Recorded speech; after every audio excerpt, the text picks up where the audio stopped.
Hi everyone, Michelle here from the Creative Cove. Thank you for joining me today. I wanted to show you a video on how I create these masterboards. I've done a few videos using the masterboards and I've had people ask me how I actually make them. So there's a couple of different ways of making them. I'm going to show you the easiest way today, but for me it's more about how I store my scraps. That saves me a lot of time. So I make big ones like this that you can fold in half, medium-sized ones that you can cut up into tags, and the smaller ones what you can glue straight into a journal book. So you would determine what size you like to make. You can make all different sizes, and you're just using up scrap paper from books to glue them to. So it's another great way to use up all these inserts that we cut out to make our journals. So what I wanted to show you, I'll put those aside for a second, is how I store my scraps. So you all know how quickly scraps can accumulate. They take over. So I just use these little cardboard box trays. They're like lids off boxes. And I fill them with my cutoff and my scraps and bits and bobs that I don't have a use for. Some of my scraps are really big and some of them are really small. But I throw them in. So what I like to do is I try to keep colored and pattern paper in one, and then in the other one I try to keep the plainer papers with just writings, excuse me, and not much color. Oh, I lied to you, there's a blue piece, so that would go in there. So I try to organize them as best I can that way, and then once I get a lot like this, what I do is in the evening in front of the TV, I will take scraps and I will just start ripping them up, random like this. I'm not overly thinking what I'm doing. And then I'll take some of my ink, and I like to use this vintage photo, and I just do all the edges. So I just do this and I throw them in a pile. And then once my pile accumulates, I throw them in this envelope. Sorry, moving stuff everywhere. And my scraps are ready to go. So here they are. I store a bunch that are all pre-inked because I like the look of the ink, and they're ready to glue. And so I have a big pile here, and then one night I feel like gluing, I just go ahead and create a whack load of masterboards. And they're great to have on hand for any kind of project.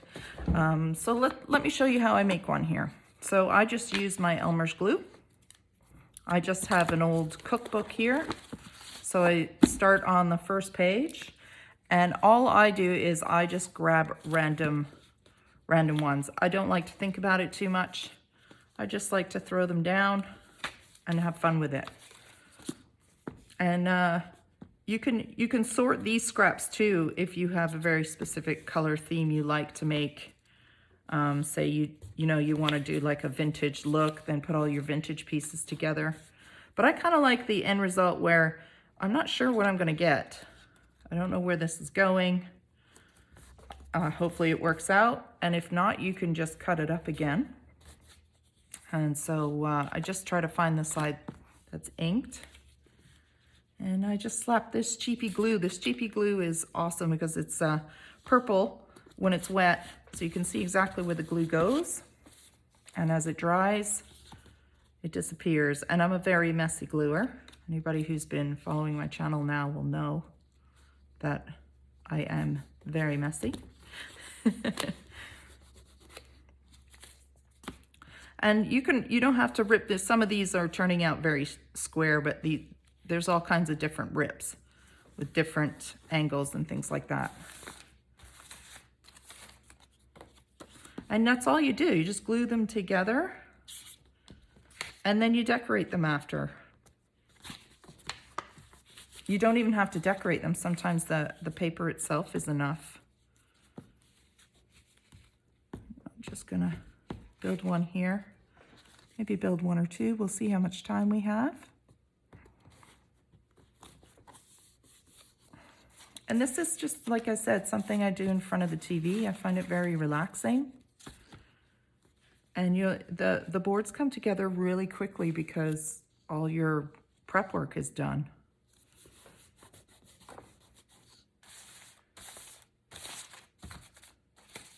and some old handwriting that I like. And these are just scraps that I've got left over from creating journals and ephemera. So I tend to keep everything. It's something I have to learn to let go of some things because I do tend to keep a lot.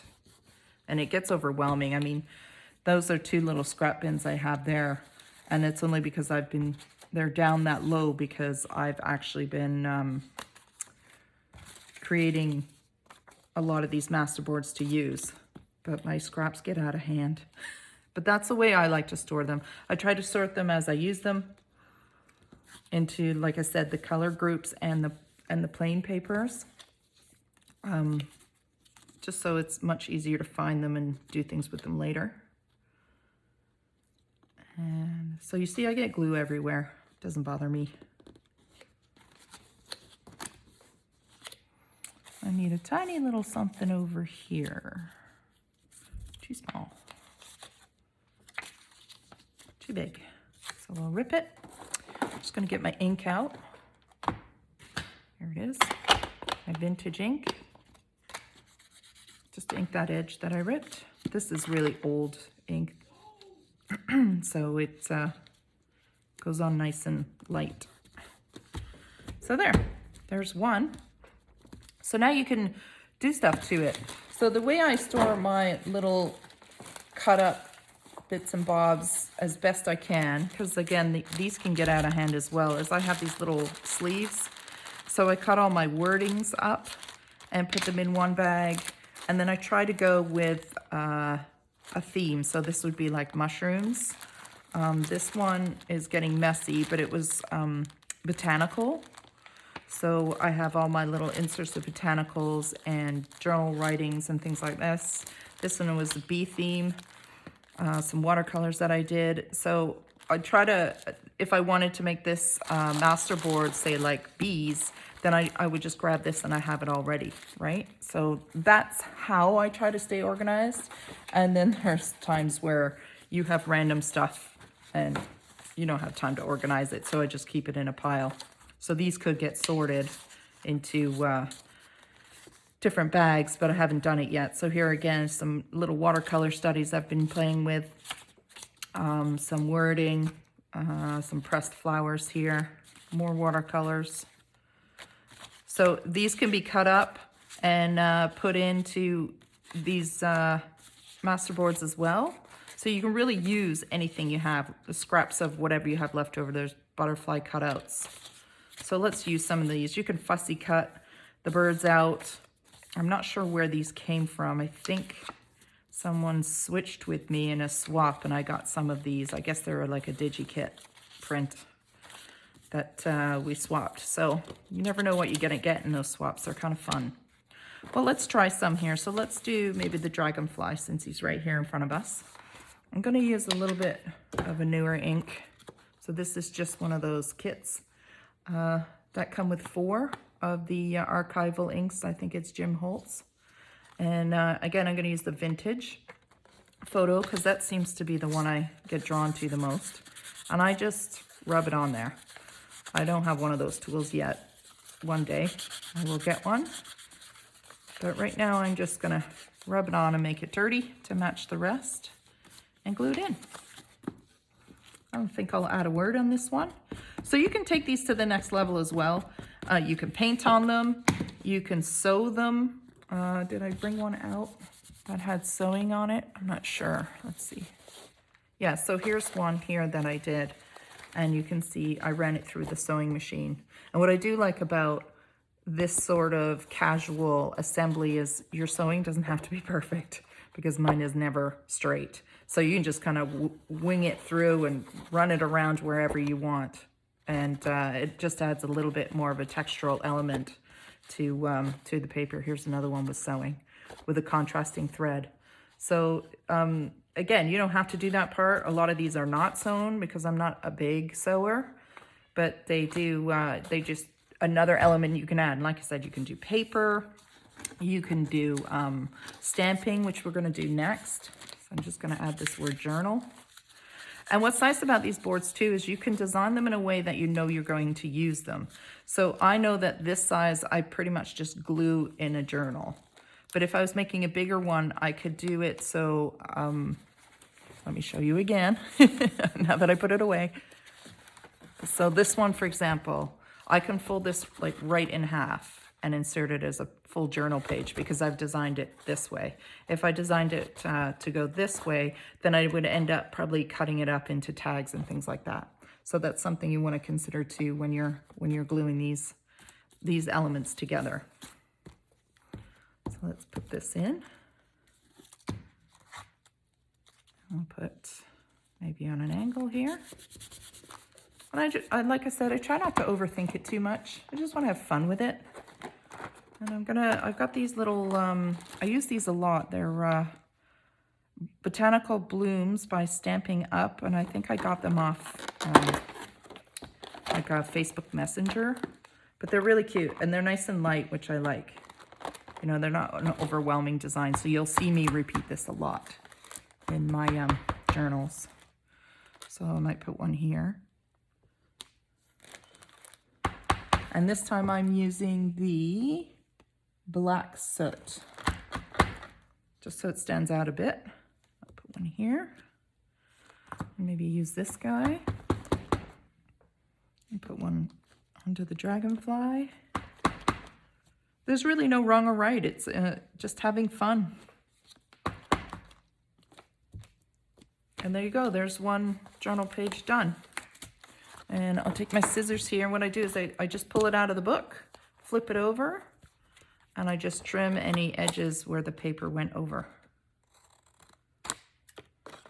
And again, you can sew this if you wanted to, but there's what I think they call it a masterboard. Some people call it a Frankin paper, I think. And so there you go. And then these can just I don't have a journal in front of me, but just get glued right in.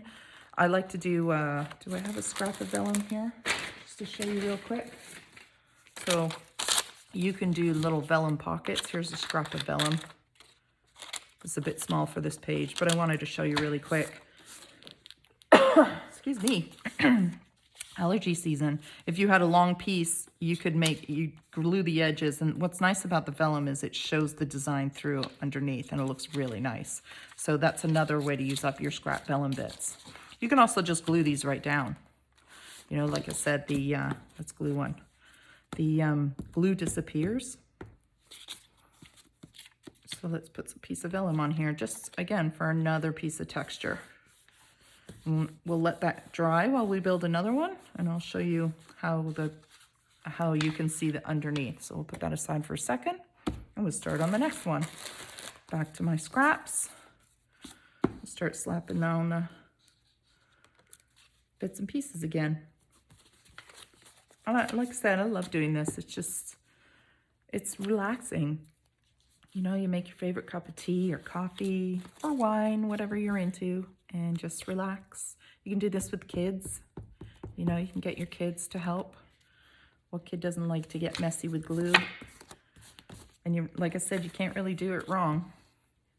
Just grab a paper and don't even think about the color elements or the design. You just gluing it all together. And when you add those little decorative elements on top, the page just all comes together.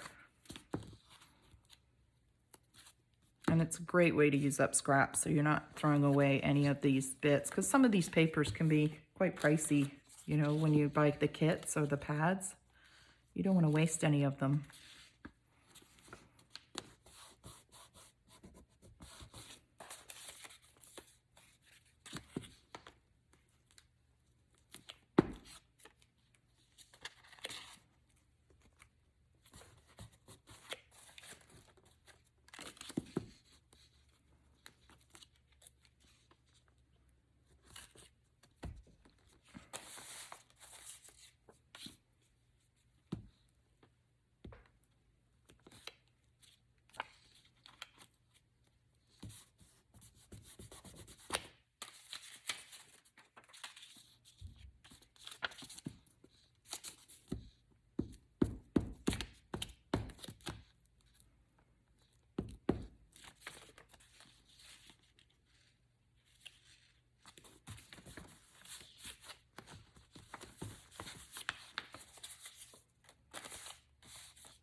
One more?